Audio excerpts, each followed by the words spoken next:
Welcome to Sinisterhood and our conversation with series. Today's guest is somebody who we've admired for years. It's ABC 2020 correspondent Chris Connelly.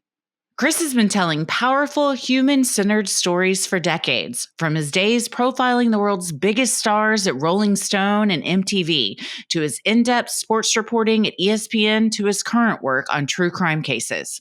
He's covered everything from the Olympics to high-profile criminal cases, always with his trademark mix of insight, respect, and depth. And now he's the host of Cold-Blooded Mystery in Alaska, a gripping new podcast about the killing of Dr. Eric Garcia in Ketchikan, Alaska. Dr. Garcia's story is heartbreaking, and Chris approaches it with compassion, detail, and a clear focus on the victim and those who loved him. We had such a great time talking with Chris about the case, his career, his approach to storytelling, and why empathy matters when telling stories like this one. So let's get into it. Our conversation with Chris Connelly.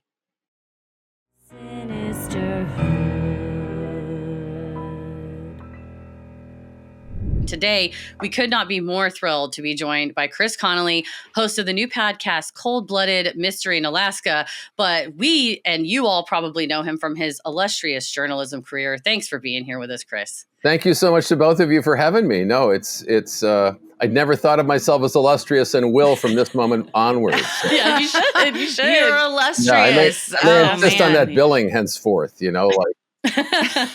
You were the voice of news for me in my formative years. So yes, so many things. I was one of the voices, probably. I was one of the voices. I always thought of myself more as the uncle in the sitcom who was next door, who came in and looked in on the family every now and then. The Bill Daly kind of the crowd. Yes. So while the young people really had a good time, but we did have as much fun as it looked like we were having, and so we all have our roles. Well, if y'all not familiar or you're not from the States perhaps, but Chris is currently with ABC News, but he's interviewed actors, filmmakers, musicians, high-profile personalities, not only on Good Morning America, Nightline, but he has also more recently been chronicling true crime for 2020, where the cases have taken him everywhere from Las Vegas, Alaska to small town Texas. And also, you started out at Rolling Stone in 1981. You wrote the first cover stories for Tom Cruise, U2, and Madonna. And then, like we said, your 13 years at MTV, you were on the weekly movie series, The Big Picture. I definitely remember checking that out, as well as all your coverage of the murder of Tupac, Woodstock debacles, and the 1996 Republican and Democratic conventions. Plus, like you said earlier off the air, Backstreet Boys, all the big celebrities. I had some really important interview that I was doing at one point. And, when you do an important interview, you feel like I'm a really serious guy. And the following day, I interviewed AJ McClain, right? Yeah. in his alter ego with a British accent as Johnny Swizzlesticks. I completely forgot that he had a whole other. Chris Gaines, like Garth Brooks did Chris Gaines. AJ from the Backstreet Boys did Johnny whatever. Often mentioned in the same sentence. It's true. Wow, I did not know that. Like low-key, at the risk of you turning this off, I went to a charity fundraiser event in Orlando where AJ performed that. I was probably 12 or 13, and Howie, the other Backstreet Boy, was there, and my mom was like, "We should steal his cup as a souvenir." And so, as a child, I had this cup from that weird British thing as a child. I always loved Howie because Howie always looked like he had gotten into the Backstreet Boys because he'd lost his way on the road to the Godspell audition. He was always kind of like. He would have been a wonderful and his ponytail in Godspell or something. He wore a ponytail. My mom found a sketchbook recently, and she goes, "I'm pretty sure it's Howie because this drawing has a ponytail on it." And I was like, didn't know anybody else with a ponytail in those days. Yeah. No. Oh my gosh, man! He was ahead of his time. He was. He really was. Well, they all were. They were massive. They were massively big, and always good to work with. You needed somebody who could dance with a chair. They were your guys. Exactly. And a fedora hat. Absolutely. Right. Well, you've had such a wide-ranging career. How do you think all the skills you picked up and the interactions you had help shape the approach you take when covering true crime tales now, which is very different? Well, it's a little bit of everything, right? And I mean, you get used to talking to well-known people. And so you for whatever reason, you adapt to that. but and then my parents were both lawyers. My mother worked for legal services, so I used to go to trials as a kid. I, weirdly enough, 49 years ago, interned for a month at the Southern District of New York's office here, and helped a guy who later became the Attorney General of the United States prosecute a small business administration case. I found the handwriting expert that impeached one of the defendants on the stand. So I thought I was going to be a lawyer the whole time, and then I realized I thought I'd be the lawyer who knew who was in the Backstreet Boys. I thought I'd be the lawyer who knew who had been in a particular movie, and then it occurred to me in college, you might actually be able to make a living just knowing who was in the Backstreet Boys. And it turned out that was the case. Nice. So my parents were awfully nice about it the whole way, back and forth. But to answer your question in a serious manner, I mean, along with covering the Tupac case at MTV News, and also the disappearance and death of Mia Zapata, who was the lead singer for the Gits, that was an unsolved crime we did a half hour on at MTV News that was eventually solved using DNA down the road.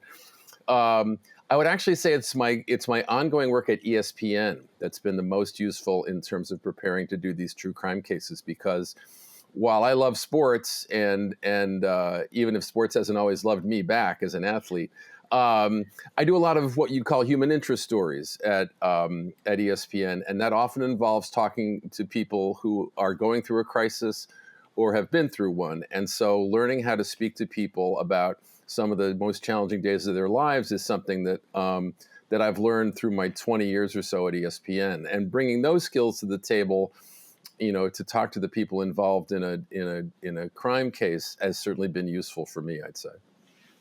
Yeah. We'd love to cover sports crossover stories on the show as well. There's always the high stakes element, especially when it's somebody that's at the top of their game, often will shape and color how we cover the crime part of it as well. Yeah. I mean, there are big stakes involved. I always used to say that if George Clooney doesn't have a hit movie, George Clooney is George Clooney tomorrow. But if you lose a game or if you suffer an injury or something happens, your whole life transforms that way. And the stakes, the wins, there's no such thing as a critically acclaimed loss in baseball. There's a cult classic loss. Jerry Jones is not like being acclaimed for his cult classic. Exactly. Cowboys. No. So. Yeah, that's what we call it, a cult classic, because it hasn't been since the 90s. We've done several sports cases, or sports true crime cases, and it is specifically Aaron Hernandez sticks out to me, and such a tragic case, and how he did go from like the top of his game to, the worst possible outcome within just a few years was pretty astounding. You certainly, and it's true for musicians. It used to be true for musicians. I guess it's true for other people in certain areas of entertainment. If they told any of us when we got to be 34 years old, this thing you've been doing all your life, you can't do it anymore.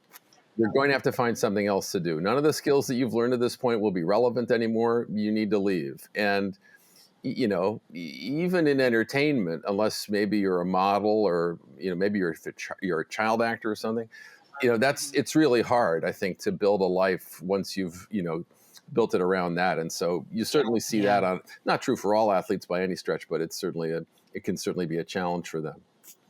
No, definitely. Especially if you're like the high stakes of, if I lose this, what am I willing to do to try to keep it or try to hold on? When you're going, you get a news story, and we'll get specifically to the podcast, but when you're approaching a story, kind of what is your method of going about balancing compelling storytelling that's going to make everyone want to tune in because the story is important and needs to be told, but in the true crime landscape, wanting to remain sensitive? I think that's always, first and foremost, and that's the 2020 training. I mean, they really tell you at ABC News, we need to make sure that the victim and the loved ones of the victim are treated with respect and honor as we tell the story. And that's really, that's something that like we go out with every time we take on a new story. And I think just about every story we ever do ends with some sort of, ends on a note of honor and respect for the family or for the lost one. And I think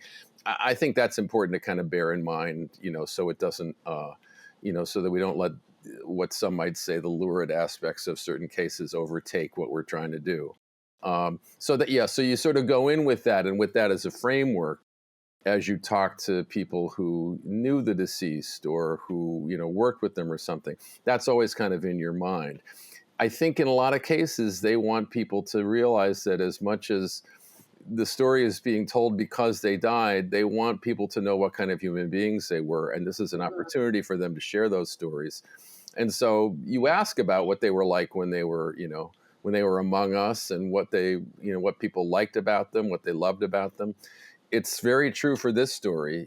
Dr. Eric Garcia, who is the focus of our story here, was so beloved in this town in Ketchikan, Alaska, coming from Puerto Rico, coming from Chicago, coming from his hospital posting on the Rio Grande in Texas. He couldn't have been more of an outsider. And even though he was innately kind of shy and reserved, those qualities made him even more beloved in this small, remote town in Alaska. And that kind of adds to the feeling that is brought to the table, when we talk about his passing. Most definitely. And 2020, we both noticed that as we watch that and use it as a source for the show, that it's always anchored in, especially the very end, someone mentioning a beloved part about them that's become part of the survivor, to say, their legacy will live on in me through this. We like to say they are much more than the worst day of their life. And that's what we always try and get across with our stories as well. No, absolutely. Well, to give some listeners some background, as you mentioned, Dr. Eric Garcia was a well-respected surgeon in Ketchikan. And in March 2017, he was visited by a longtime friend. And days later, that friend reported that Dr. Garcia was missing. And with the welfare check, he was discovered deceased in his home. And that's when investigators also discovered that a large quantity of his belongings had been removed from the home, and kind of led police on a chase to try to find what happened to Dr. Garcia and where a large quantity of items. It was thousands of pounds of items. Yeah, it was 2 tons of stuff. Literally, you probably tons. don't have 2 tons of stuff, It I see feels some like wonderful it probably tchotchkes does. back there, and I take nothing away from the, from the Palsgraf versus Long Island Railroad account that you have. You are a lawyer and Come on, repressed it's the lawyer. proximate cause. It's like, why did the weight fall on her and stuff? Yeah, so I tried to keep up. But yeah, it became kind of a 2-part investigation. One of the things that fascinates me about this case is that if you read mystery fiction a lot, if you read so often the Agatha Christie story ends with everybody in a room and the detective there kind of explaining everything and surprises and stuff. And we have a moment like this in this case, but it happens at the beginning. It happens after the request for those welfare checks. It happens on a Monday morning at the end of March in Alaska, and you have 2 policemen. You have Jordan Joplin, the out-of-town friend who has flown in with a woman he describes as his girlfriend, and a set of keys to Dr. Garcia's house. And along with this group of 4, the 2 cops and Jordan Joplin and his friend are 2 very good friends of Eric Garcia, Dawn Hink, who worked with him at the hospital, and eventually her good friend and Dr. Garcia's good friend, his realtor turned good friend, Bobby Jackson. And so there's this gathering in his driveway awaiting the opening of this house. And each person there is there for kind of a different reason, or knows or suspects different things. And so first there's the shock of learning that Dr. Garcia, has been discovered deceased, which is not something that the police are expecting. You'll hear on our podcast all this body cam footage of the police literally going into Dr. Garcia's house and calling out his name. They have their guns drawn. I guess that's procedure. But you can hear them yell for him. You can hear their voices bounce off the walls of this big empty house. But they don't expect to see him there. That's one of the things that Officer Miller told us. They thought he was out of town somewhere. And one of the reasons they thought that is they'd come by the house once or twice. They hadn't seen anything. And his car was gone. And in Ketchikan, you don't take an Uber or a Lyft to the Right. to the parking lot that gets you to the airport. You drive your car to the lot, and then you take a ferry across a channel, and then you get to the airport. So if the car was gone, it must mean that he was somewhere. Except that Jordan Joplin and his female friend had driven up to the house in that pickup truck, which was a little surprising. So, so you have this moment when they're outside, and suddenly you can hear this on the body cam. They're calling out. They're calling out. They're calling out. Dr. Garcia, it's the police. Dr. Garcia. And as they ascend the stairs, all of a sudden, their voices stop. And you can just, even when you listen, maybe even more so when you listen to it, you can hear, the mood, the vibe shift in the room. And I think one of the policemen you hear goes, there he is. And he is lying deceased on the sofa in his, semi-palatial house where he lived by himself. And so they note that, and then they've got to go downstairs and tell the 4 or 5 people who are gathered around that the doctor is deceased. And their reactions are very powerful, and you'll hear those too. Dawn Hink, who viewed Dr. Garcia as like a second father, gets very emotional and begins speaking to the police about Dr. Garcia's heart trouble. He'd had a triple bypass. I think they call it a cabbage in technical terms. He'd been taken to the hospital in Seattle and had gotten a triple bypass. So he had some heart issues. He'd once felt faint in the OR at Ketchikan and had to be taken to the ER, literally while he was so dedicated to his job. So she's extremely upset and emotional, and she's sick to her stomach. And so that's something. Jordan Joplin is clutching his chest and falling on the ground. Observers will talk about how wrought he appears to be. And so there's this crazy moment. And then, just as you guys were alluding to, Bob Jackson, in the middle of this great grief that he feels also, Bob Jackson is on fire. He is all of a sudden like really charged up, while everybody kind of like moves away from each other and deals with a kind of grief, and police come over and talk to them. Bob Jackson is buttonholing one of the police and going, "You've got to check these storage areas."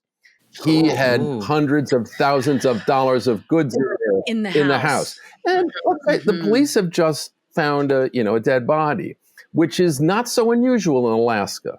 Late 50s person found in the house.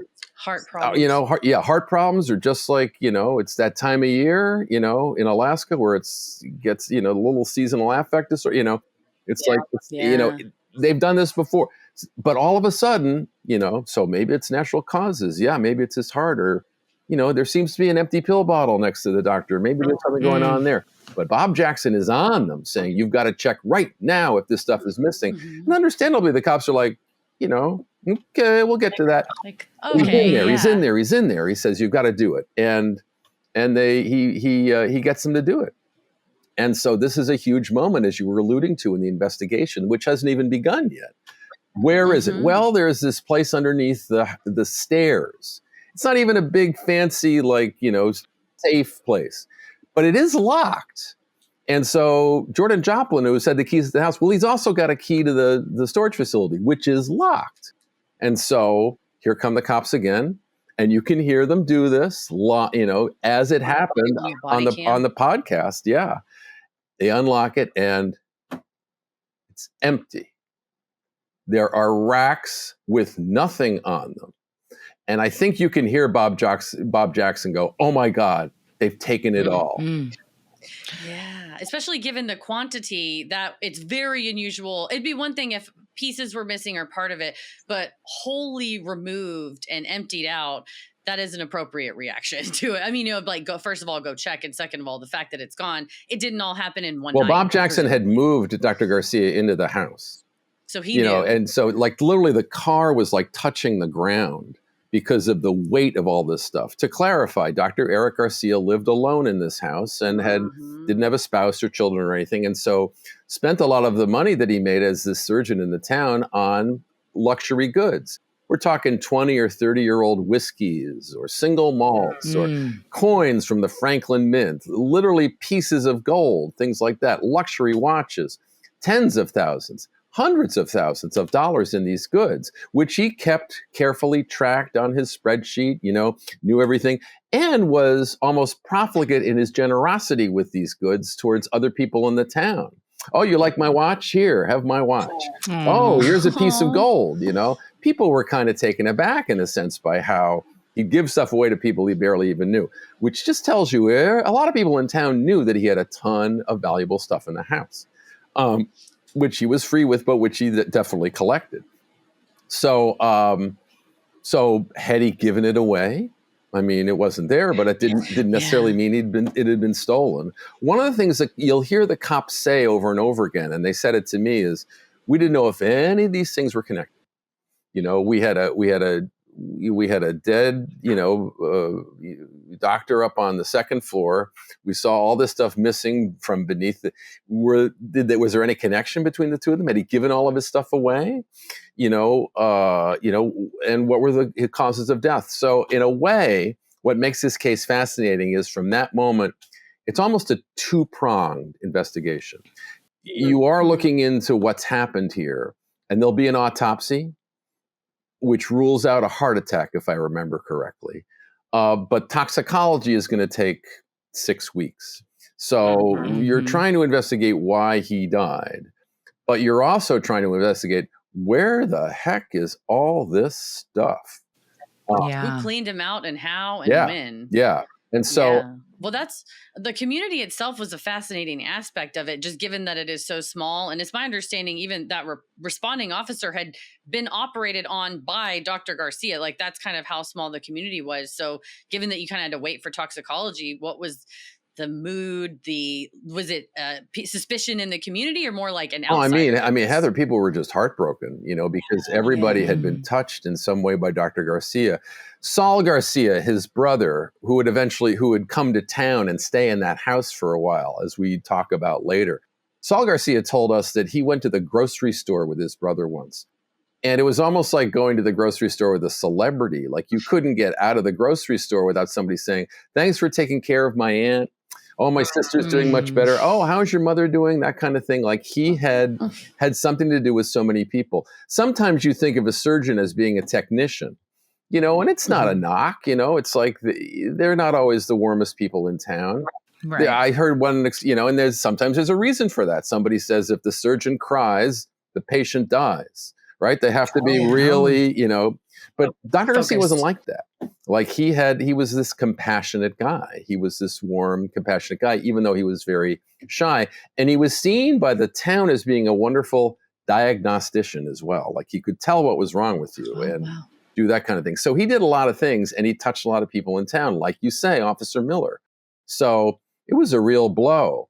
This happened before the town, as we described, has had a colorful history. It's had 3 boom and bust cycles in its time as an Alaskan town. There was logging, there was mining, there was paper. I mean, a lot of stuff went on. Now it's tourism.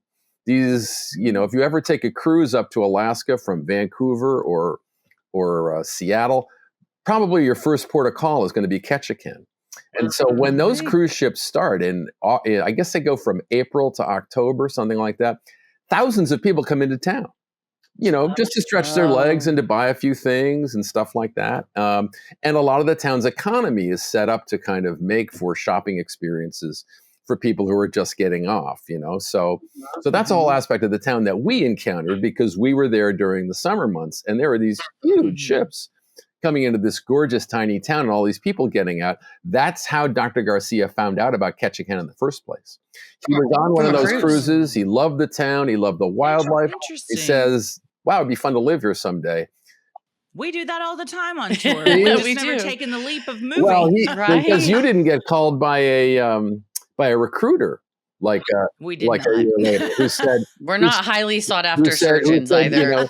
Who said go do your podcast and your lawyering in St. Louis or something. So so he saw it as a sign because it'd been there before, and that's how he got there. But the crime hadn't happened in that slice of time. So yeah, of course, there had to be a question: could this tiny town, where you can't drive to, where even if you're flying in, you have to take a boat to get across. Could it be harboring some sort of killer event? Yeah. And so events moved slowly on one point and very quickly on the other. How did you first get involved in reporting this case? Because you kind of had some experience with this case before you revisited it with 2020, if I'm not mistaken. Well, I think it's because I'm, since I'm in California, if it happens on the west side of town, as it were, I think maybe they think of me a little bit, or I'm a quicker flight. I had done a story. I'd done a story previously for ESPN, although I don't know that 2020 was aware of that, up in Alaska, that a bunch of people like, with an amazing producer named Sharon Matthews, who went on to be part of an Oscar-winning short a year ago. Nice, so, as I like to say, I was the barnacle on her speedboat. We did this amazing story of all these runners from Kenya who were recruited to be on the marathon team, the cross-country team at the University of Alaska, Anchorage. Picture that. Incredible. Big change. Well, and the visuals that Sharon shot were just incredible. And the story was very powerful. Anyway, powerful stories happen in Alaska. It's remote. Some people go there to escape something. Some people go there to find something. But Dr. Garcia, shy as he was and holding things close to the vest as he was very much beloved. And so, but also, as everybody would tell, kind of secretive about certain private aspects of his life. Didn't share much about, things that were going on, which they respected very much, because, particularly he had that amazing relationship with Dawn Hink. She worked at the hospital, and they just kind of fit each other perfectly. Dr. Garcia was completely incapable of doing things for himself around the house. Here is the most handy place in the world, your rugged outsiders. And Dr. Garcia wouldn't get on a ladder.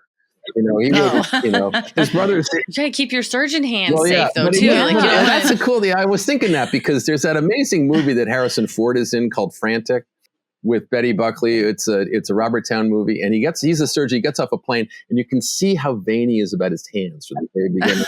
I love that little trick but he wasn't like that. He just was like Saul Garcia. His brother said, if Eric's house was on fire, he'd call you up on the phone and go, Saul, can you find somebody to call the fire department for me? Because I think he's a good delegator. He knew. Yeah, he stayed in his lane. He knew what he was good at. Dawn was very comfortable taking care of a lot of those things for him, and in return, I think he I think in one of those great work relationships, he honored who she was as she honored who he was, and there was a tight and affectionate and respectful relationship that they both had, So maybe she got his dry cleaning, and maybe she had a cup of something, but he gave her respect and honor and stuff, and so it was really a beneficial relationship for both of them in terms of their hearts a little bit. So the police just start looking at this house to try to figure out what's happened. And you'll hear this in the podcast. You've done stories where there are puzzling crime scenes. This one is bizarre. You've got a package of bacon on the bed, on the table next to Dr. Garcia. You have that empty bottle of Valium that we talked about. There's a little kind of charcoal briquette stain maybe on his t-shirt. There's a charcoal briquette that's been lit that's also on the coffee table next to him. And as the police come into the house, the first thing they notice is a smell. It's the smell of maybe lighter fluid or charcoal burning. When they get up to that second floor we were talking about where they find the doctor, there's a door open. It's propped open by a pillow, and out on the deck is a charcoal grill. What does it mean? But there's no grillable meats. There's only bacon, and there's no sign of tongs or anything like that. It is a mystery. And then one of the most striking mysteries of all, they look up. They look up and look at the ceiling, and they see what look like a whole lot of smoke detectors, right? When they look closely, it's only the braces. The smoke detectors themselves are gone, and the wires are showing. What does that like mean? Who does that? Who does that exactly, Heather? Before opening the back door and leaving a fire going? Right.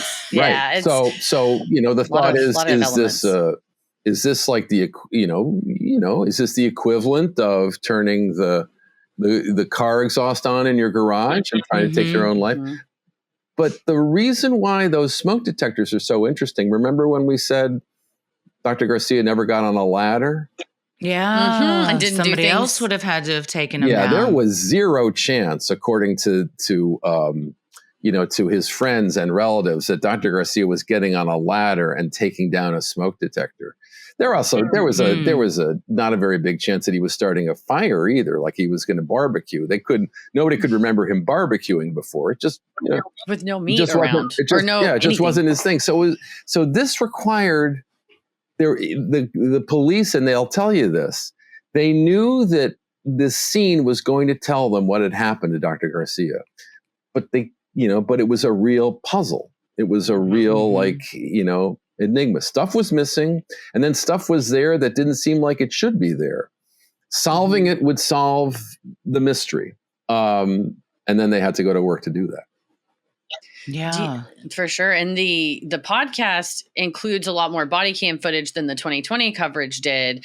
That obviously was a deliberate choice. Was that to put the listener kind of in the shoes of the investigators? Because as the episode 1 opens with exactly what you're describing, the officers are headed to the house. The folks are in front. They're confused about why Dr. Garcia's car is driven there by an outsider. But was the body cam footage tactically used in a way to sort of put us in their shoes, basically? Yeah, and because we're less dependent on because we're not dependent on visuals in the podcast, you can really focus on the sound of it. Because they're not trying, they're not like trying to point it somewhere. They're just expressing their thoughts and stuff. And so you hear the emotions in Dawn Hinks' voice as she talks about, it's seconds after, what has happened as she goes through her emotions. You hear, I think you hear Bobby Jackson telling you, get on it. And then you hear their conversation with Jordan Joplin where they go, did you know that there were luxury goods here in the house? And he goes, well, no, I didn't, And 30 seconds later, the policeman goes, did you know there were luxury goods here in the house? And Jordan Joplin goes, well, I kind of did know there were luxury goods in the house. And so, there are interesting things happening, and almost immediately. And the policeman goes, we probably want to work on those answers a little bit. So all this stuff is happening, first impressions going on, and there's a lot of, but I keep coming back to that scene because there are aspects of what happens, throughout the podcast that refer back to the moments that everybody sort of felt at that time and the things they were seeing and the things that mattered to them. And that's one of the things I think that makes this such a gripping story as the investigation immediately starts to pick up some speed. Oh, definitely. Yeah, absolutely. When the police were going at the investigation, did they sort of bifurcate and say, okay, well, half of us are going to look into this massive theft and the rest, or was it treated as one whole thing? Like, obviously these objects are missing. He has died of unknown circumstances. It's clearly all related. No. I mean, and they really made that point to me a lot. It's like, we didn't know anything. It's like, you might have jumped to conclusions, but we can't do that. It's like, we have to take everything as an individual thing. So they're waiting on the autopsy. They're waiting on toxicology. They're going to investigate kind of who he was a little bit, find out more about him. The computers are missing. There are wires in the study. And so, but there are ways to get at his, his correspondence and things like that. And they're going to sort of start to look into that. But meanwhile, there's some hard evidence that turns up pretty much right away. One of the cops finds in the kitchen a receipt in the garbage can in the kitchen for Walmart. There's a Walmart receipt that suggested a number of things were bought, like right around the time when it seemed like Dr. Garcia was on his way to Las Vegas for this convention he was going to go on, which is what everybody at his office thought. He'd said goodbye to Don Hink. He was wearing his festive shirt. I'm off to Las Vegas for the convention. I'll see you in 10 days. That was the last they saw of him. But instead of going to Las Vegas, he had instead died in his house. But why and how? So the first thing they find is this receipt from Walmart. Okay, that's interesting. After it looked like okay, all right, there's some items on the receipt. And then the following day, they checked that red pickup truck, the one that was Dr. Garcia's, that wasn't there during the welfare check, but that Jordan Joplin was seen driving to the site. And wouldn't you know, there's another receipt in the glove compartment of the red pickup truck, and it's a receipt for items to be shipped by Alaskan Marine Lines.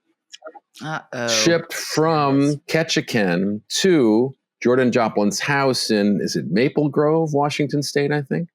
So the pieces start to interesting things. Little puzzle pieces start to form. Yeah. So they go to Walmart, and we went to Walmart too. To check things out. And there's a surveillance camera of him buying all these massive containers, these big plastic containers and stuff, empty containers, just going down the aisle, checking them out. There's so many of them piled into one of his little, things that like somebody has to help him. So it's that, and then he takes off in that pickup truck. And then there's footage of him and an account from somebody at AML, the Alaskan Marine Lines place, that says that Jordan Joplin, had brought 4,400 pounds of stuff, unidentified stuff, packed into containers, and asked them to be shipped to Washington. So, okay. Yeah. All right. Well, that makes, that's going to make an impression. Yeah. And so now you got to race against time, because that was 10 days ago. He wasn't seen after the 16th, and now we're at the end of March. So where is this stuff? Well, it's on its way to Seattle. Well, it takes a long time to ship that much stuff. It's on a ship somewhere. A ship somewhere. And so like Fred Flintstone, we've got feet on the car, trying to. So everybody catches a flight to Seattle. And now they want to get a look at what's in those containers. And they want to have another conversation with Jordan Joplin, who's headed off back to his home. So they know they want to search his home, Jordan Joplin's home, and they know they want to search the containers. And so they hit on, what's the best way to kind of do that? Well, they want to make sure that Jordan Joplin isn't at home when they search his house, just in case, confrontation or the weapon or anything. Yeah. So they find a way to lure him out of his house, because Jordan Joplin has been calling the port in Seattle or Tacoma or wherever, is saying, where's my stuff? Exactly. Mm-hmm. So they go, well, we need you to sign something. Could you make your way in and sign something? So that gets him out of the house. They work with local police, the Ketchikan folks do, to be able to get access to the house, to get a warrant for the house. Meanwhile, they've gotten their hands on the shipment. And they look at that shipment, and wouldn't you know it, luxury watches, items of gold and silver, valuable coins, those 20 and 30-year whiskeys and stuff, identifications, cell phones. There's a lot of stuff going on there. And it takes takes one guy working 12 hours, 6 days to be able to catalog all of it. It's just a huge trove of stuff. Meanwhile, when they go to the house, there's a young woman there who is not the young woman who came to Ketchikan, but a young woman who identifies herself as his fiance. Now you have a girlfriend and a fiance? Yeah. And I'm telling this story because she tells it. Otherwise, I wouldn't mention this detail. When the cops knock on the door, she's just getting out of the shower and she's naked. So it's a tough moment all the way around. But they're all over the house. You're vulnerable. And they're like, we have a warrant. And you're like, I need pants right now. Or a towel or something, And again, she brings it up. So it's, So now they're looking all over the house now, and I think maybe that's where like more identification is found, and some of those like more personal stuff of Dr. Garcia is found. And now, based on the investigation in various places, tendrils of the relationship between these two unlikely people begin to form. And, what at first seemed like just some sort of like friendship of opposites turns out to be something, a lot more than that. Way different. There seems like there was a lot of details in this case, like from the contents of what was shipped to, not being dressed when the police show up with a warrant. When you're working with something that just has this massive details like this, hours of interviews, evidence, things, how do you decide which details make it into the final story? And is there anything from this case that had to be left out of either 2020, the podcast that, you're itching to talk about, or you thought, man, I wish it could have been in there, but it just didn't. I'm going to answer that last question first. I'm going to go yes, but I'm going to wait to tell you what they are until we move a little further along, because yes, there very much are things that I particularly found fascinating that may still make it into the podcast one way or another, but there's just so much going on, But obviously, the outlines of a private relationship between Dr. Garcia and Jordan Joplin begin to emerge. Dr. Garcia, this doctor in his late 50s, didn't take great care of himself most of the time, as you noticed from his triple bypass. Not somebody who had much experience of any kind in intimate relationships, according to his brother and his friends and all the rest of it. And then Jordan Joplin, this very charismatic, upbeat, great-looking guy in his late 20s or early 30s, worked as a stripper, occasionally took steroids to really buff himself up, worked for a while in porn, grew marijuana, just had a whole bunch of side hustles back and forth, and who was described as both very charismatic and compelling, especially on first, and as a chronic deceiver, as someone who could lead you on, who, seemed to be in polycules of some kind with, you'd be seen with more than one woman at a time, but who wasn't always buttoned up in terms of, relationships here and there. And so, this charismatic guy with a lot going on, and two people, and I guess in a sense with a lot of secrets. Because even those who were really close to Dr. Garcia didn't know that he was having an intimate relationship with Jordan Joplin. He had kept that to himself. And I would say the revelation of it for people in Ketchikan, I think it kind of, you can interpret it a number of ways, but I think it sort of speaks to the people in Ketchikan a lot. They felt sad that their friend Eric didn't feel comfortable disclosing what was going on. Oh, man. That's so kind and thoughtful. Because I think they felt he was, and his brother felt that he was very naive and maybe hadn't, suffered the slings and arrows of relationships like other people have, or know the warning signs and stuff. And so first off, they really felt like, we would have totally accepted him. There wouldn't have been, that wouldn't have even been a question. We would have been happy that he was happy. But I think hidden in that would be the sense, if we heard about this, maybe we could have guided him in a way that's, you haven't been through this and stuff, but like those of us maybe. And so I think that was the guiding sense, yes, nobody we talked to said that they would have pushed back on the fact that, of the kind of relationship that Garcia was having. A couple people did mention that they thought they knew other people who might have, acted in not so positive a way. But that's speculation, and it's difficult to say one way or another. All the people who talked to said, and they just wish that, that he could have trusted them enough to be able to, to share with them everything that was going on, because they were love notes. They were hundreds of texts. There were all kinds of things kind of outlining Dr. Garcia's deep feeling for this young man, whom he had met, I think, around the time he'd gotten that triple bypass. When he was in Seattle, he'd gotten a massage. He'd found Jordan Joplin's name on a website somewhere, and he got a massage and paid him $500. And this began a relationship, which continued with, the doctor visiting Jordan Joplin coming up to Ketchikan, and as conversations with his the women in his life and stuff revealed, kind of was, and I'll use their phrase, his sugar daddy was funding a lot of his life. As things were giving him gifts, giving them those, like we talked about how generous he was, giving them, some hard gifts, paying, I think, as much as $10,000 at one point for the down payment on a house. He was extremely generous to Jordan Joplin, and in some tellings seemed to be funding his lifestyle a little bit.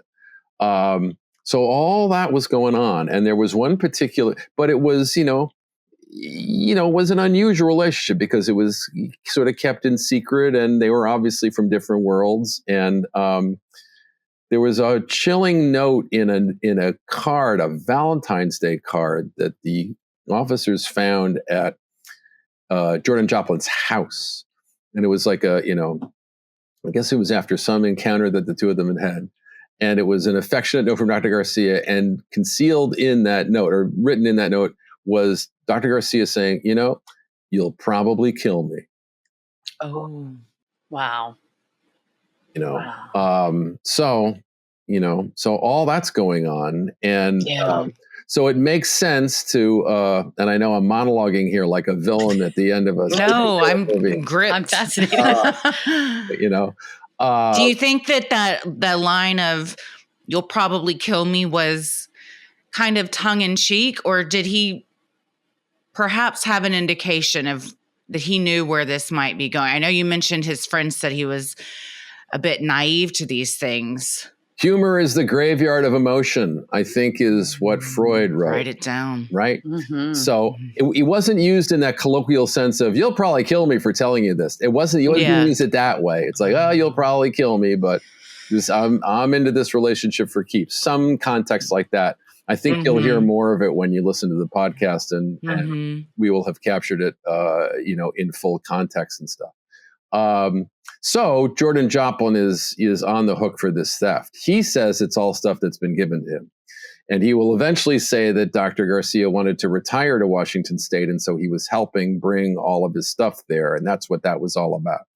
And he will point to the fact that he's gotten all these gifts previously. And so this was him beginning to move stuff his way. But now we have, now we have a murder to solve. And, at the same time, we have a murder to solve. And the most unlikely clues to that puzzling scene begin to emerge. Remember Saul Garcia, his brother? And we mentioned that Saul Garcia came to Ketchikan after his brother Eric's death. He sat in that big house.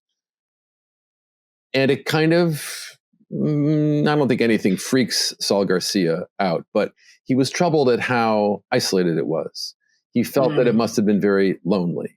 And he definitely got kind of a lonely vibe. And as he was there, he kind of thought, as a brother would, dealing with a loss, Eric, we need help from you to solve this. It's like we need. And so I think in the way I think about it, kind of haunted by the vibe of the house, Saul Garcia leaves the house, which is, got the most beautiful views in all of Ketchikan, and it's up on a hill, and you can see it all. You can see like so much wilderness and all the rest of it. I remember asking, what's that over there? Somebody said, and oh, that's the backside of Minerva. And they said, will she mind? And so Saul Garcia goes for a walk and goes down this ravine over this wonderful sort of bridge, right? The wooden bridge. Ketchikan has all these wonderful sights. And his phone rings, right? So he picks up his phone, as you will, and he's looking at his phone like this. And so he's looking down as he crosses the bridge, and something catches his eye kind of above the phone that he saw. It's down the ravine. There are white objects down in the ravine. And he looks a little more closely, and are those the smoke detectors? They're the smoke detectors. Saul Garcia has found the smoke detectors. Police come, they pick them all up, they match the serial numbers back and forth. They match perfectly with all the braces.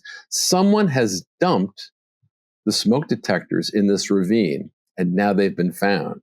So there's one question that's sort of answered. That certainly sounds like foul play of some kind. Yeah. Somebody wanted to get those smoke detectors out of there. So yeah. And how interesting that his brother, after asking for isn't that crazy? Some help, stumbled upon them. Yeah. Yeah. So we're waiting for Just the on a toxicology report, right? That's the thing that's going to answer things. And so, again, there's always something to amplify a mystery, right? First off, you remember that charcoal grill we were talking about? So you won't be surprised to hear this. Dr. Garcia's blood level, 9% carbon monoxide. Not enough to take your life, but okay, all right, but that's not what's killed him. What's taken his life is an overdose of morphine. Morphine? From a doctor. Interesting. Morphine? What's that mean? Yeah. Morphine? And the pills were Valium. The pills were Valium. There's some trace levels of Valium in there, but nothing that would cause him. There's just a massive amount of morphine. Yeah. But there's no sign of any, there's no injection site anywhere around it. I was going to ask. So interesting. It has to have been orally consumed somehow. How did that happen? Where is it from? Did Dr. Garcia get some morphine from the hospital?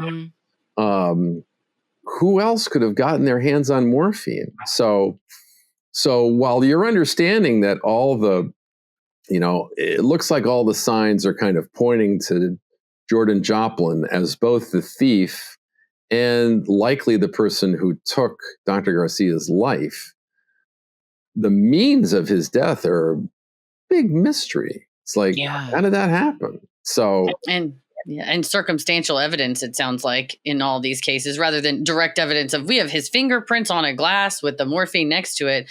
Cases like this are always so difficult. Well, there's one more thing, though, because when they arrest him for the theft, they get access to all of his stuff, and they get his cell phone. And on his cell phone is a 9-second recording of Dr. Garcia in the exact place where his body was found, gasping for breath. Oh, no. He recorded it, that puts him at the scene of the crime. Right there. That's the direct evidence you need. And there's no 911 call. There's no I got to call a friend and find out, I got to, it's just like, wow. Okay. Wow. And it, I assume, aligned with the time of death based on the autopsy toxicology reports, like when the footage was taken. Yeah. The thing is that he was discovered 10 days after he died. So, true. There's a full rigor situation. And there's Don Hinks said that even when they went on vacation, they would talk a lot they would text a lot, and so she could sort of tell you a time when he stopped texting with her, even after he left. And that's when she started to get a little concerned, even when the welfare checks happened and she was worried that she'd send him a picture of her son, in a parade and going, isn't this great, doctor? Ooh, that was unusual. So that's in the pit of your stomach, something's not right. She was worried because it was out of character, but maybe he'd just gone off the grid for a while, something like that. But even as they move forward with the prosecution of Dr. Garcia, of Jordan Joplin for the death of Dr. Garcia, that morphine was a problem because you certainly think of morphine as being something that a doctor could access more successfully in a hospital than a civilian could. How would you even get morphine? I would have to go to a doctor and fake an injury.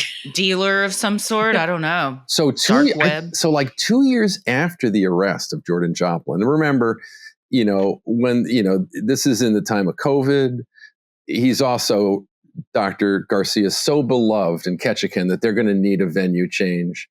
They talked about Juneau. They eventually went to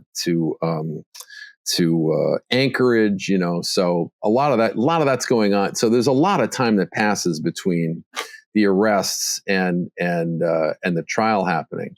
And in that time, police get an anonymous tip, and you'll hear the call. That's the anonymous tip. We distort the voice so that, whoever it was isn't identified. And he says he thinks he knows how Jordan Joplin might have gotten his hands on a lot of morphine from a friend of his. And police reach out to this friend, whose name is Amanda, and you'll hear her on the podcast also. She's very candid, and she talks about how she did come into this large amount of morphine, and she thought, who would want something like this? And she thought of Jordan Joplin. And I guess she says after they work out arrangements for her to sell this amount of morphine to Jordan Joplin, he takes a look at the jar or whatever and goes, how much do you think it would take to off myself? Oh, yikes. Wow. So. And she still sold it to him. I guess that's and why would he be the first person she thinks of who would want a large amount of morphine? Oh, I know. That I can't answer. Police found Amanda to be extremely cooperative and helpful in solving the case. He had a lot of things going on. Did Jordan Joplin? He used the name Logan Cruz in a couple of porn movies, and I guess even used it to the cops at one point.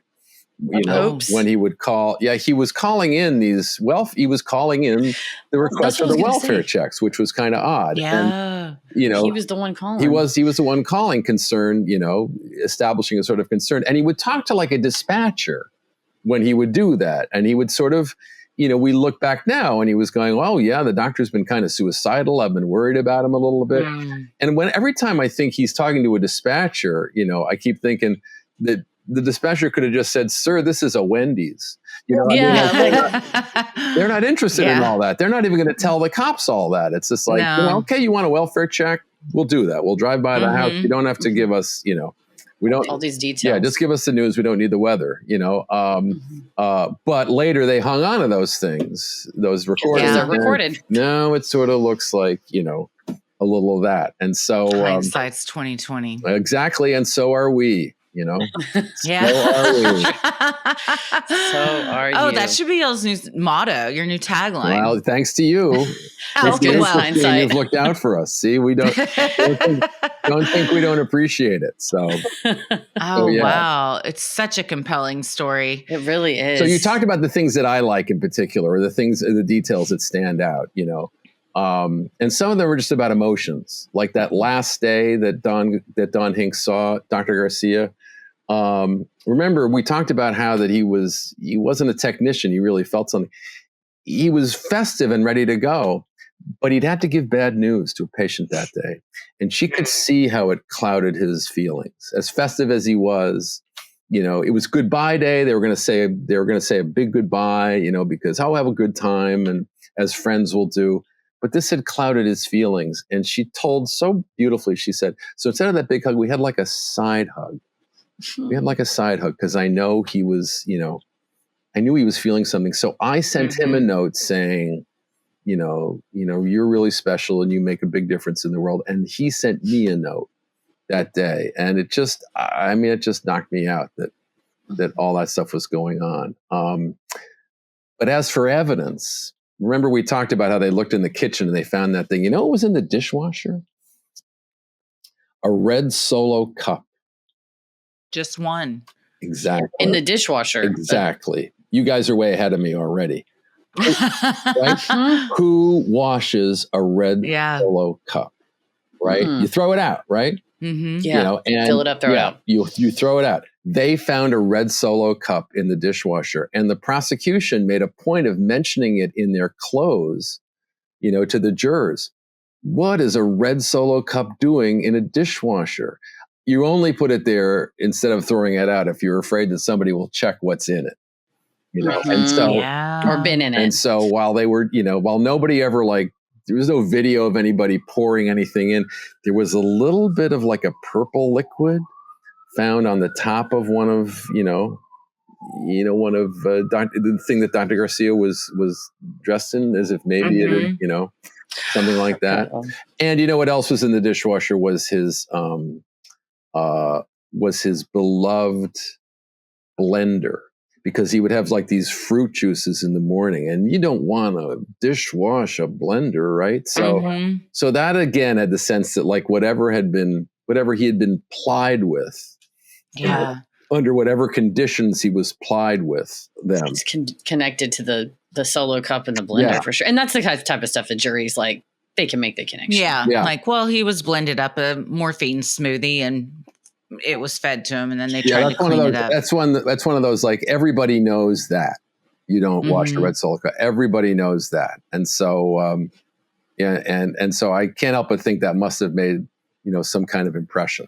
Yeah. Oh, yeah, for sure. It's those little things too that criminals forget that everybody knows. And, they're covering their tracks too hard to where then it becomes a red flag. Like, nobody does that. Well, the amazing thing about it all is that, Jordan Joplin testifies in his own defense, which we don't get a lot of, in these sort of things. And so you'll hear him trying to, keep his story straight while he's both under direct and then under, the, not surprisingly, withering cross-examination.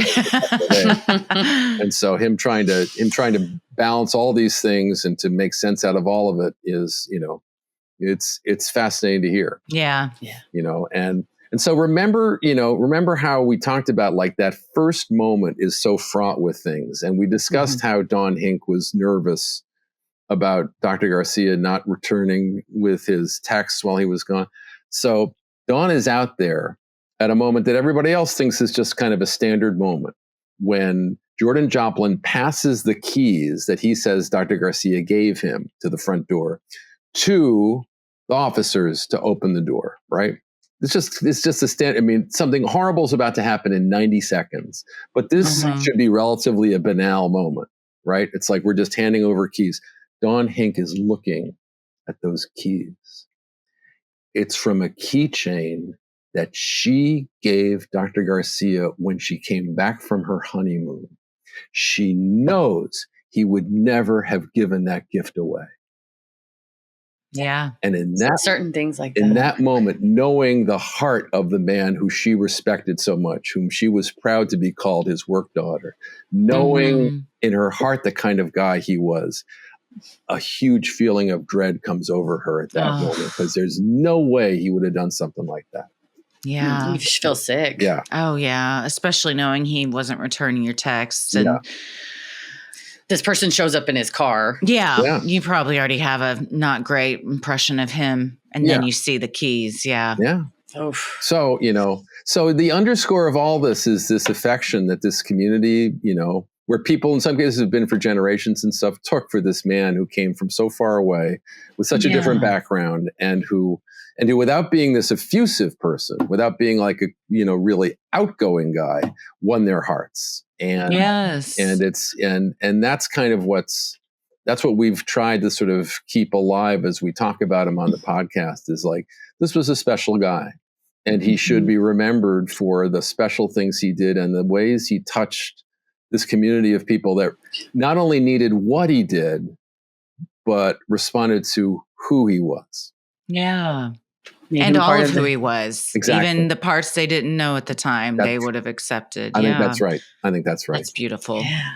Love of a community. Wow. What a compelling, sad, and beautiful story, all wrapped into one. Yeah. How has it personally impacted you and your journalism career? It's nice to know that, like, it's nice to tell a story where outsiders are welcome, where and where people are remembered afterwards. There are various memorials in his honor that continue to thrive, years, what is it, like 8 years later, that people still visit. He's still fondly remembered. People went out of their way as we came up there to tell us what he'd done for them, or the operation he'd performed on them, or the thing he was kind. So his legacy is a proud one, and it's beloved not just in Ketchikan, but back home in Puerto Rico. There's where he was eventually laid to rest. He continues to inspire everyone who knew him, and that's why they are proud to share the tales of him as he walked among them. Yeah, that's People beautiful. will always remember how you made them feel. It sounds like you made them feel wonderful things in that community. Yeah. Absolutely. Well, to wrap up, kind of, as someone who's spent years telling complex stories to a national audience, what advice would you give to podcasters and content creators about finding the deeper truth in a case just beyond the headlines? Well, I think one of the things that you do that I admire so much is that you do tell the stories in depth, and that you found an audience that's elite, kind of. The great thing about being at MTV was you could talk about music to people who knew about music, like you guys. When you were in the audience, like you knew about these. We weren't trying to explain to everybody. You knew, you had the records already. Like you liked these guys. You knew everybody in Backstreet and in Sync. You knew about Britney, so we didn't have to talk like we were. And so I like getting audiences that know what you're talking about, and you've done that really well. It's like where you don't have to explain everything. Where you're like, okay, we talked about cases like this before, and this is how it works. And so ESPN, when you talk about sports, it's like that. And now in the podcast field, from what I can tell, it seems like if you can find an audience like that, you're in good shape. It's great that this audience is up for longer narratives, and so we can include some of the details that the three of us really find compelling about a case. Not that the broad narrative isn't compelling, but it's those little things. It's the thoughts that come to you in the middle of the night. It's the accidents that happen. It's and there are so many of them on this case. So many. Yeah. So you have both twists in terms of evidence and amazing, secrets being revealed. You have powerful emotions. And you have those signature moments that kind of stay in your head. Yeah. And so the more, you're so good at knowing what your audience likes and is interested in, and you use all of your intelligence and human feeling to share it. And that's what matters. We certainly try to. Thank you. That's so kind of you. Well, I know. I'm going to be riding that high for the rest of the year. Chris Connelly said I was awesome. So basically, I'm done with this podcast. I can do anything now.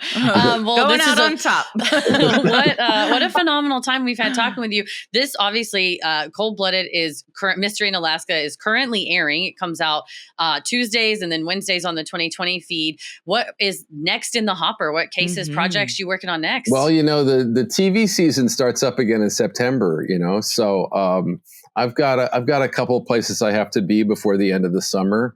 We'll be talking to a few people and stuff. So we're grateful for the appetite of the audience. I do often see things going, where are the new ones? Where are the, so we're in the kitchen baking more muffins. Excellent. There's no shortage of mix from what we've learned in this industry. I guess that's true. But at the same time, you want to find. You want to find the untold story. Yes. Yeah. So that can be a challenge also. So we'll be out there. We'll be out there sitting across from people asking, what they remember. Oh, I love it. Yeah. Well, we hope that one day we're sitting right next to you asking similar questions. I'd like that a lot. That would be fun. Oh, absolutely. Well, you have been an absolute delight to talk to. I feel like a full circle moment has come because you were such a big presence in my life. I remember learning about Tupac and everything from you and the elections. And so it's been very thrilling to talk to you today. It's an honor, Thank you so much. An honor, yes. And the fact that you're an amazing person to talk to, you're easy to talk to and such a compelling storyteller. Yes. Thanks for sharing it, not just with us, but with the whole world. The world needs good, truth-telling storytellers in a compelling way. So we are glad to send people your way. Yes. And so be sure everybody follow Chris at Chris Connelly on Instagram. Listen to Cold Blooded Mystery in Alaska, out now wherever you get your podcast. You can catch it weekly on Tuesdays in its own dedicated feed, or weekly on Wednesdays in the 2020 podcast feed. And I was listening to it as I was organizing this office today, and I had to turn it off to come talk to you. There's other you get to go back and listen to it with all this new information on a feedback loop. I love it. Thank you. Thank you very much, both of you. Really appreciate it. Thank you so much for being so generous with your time. And we hope to speak to you again. And we can't wait to hear the rest of this story too. Much appreciated. Thanks All right. again. Thanks so much. Bye-bye.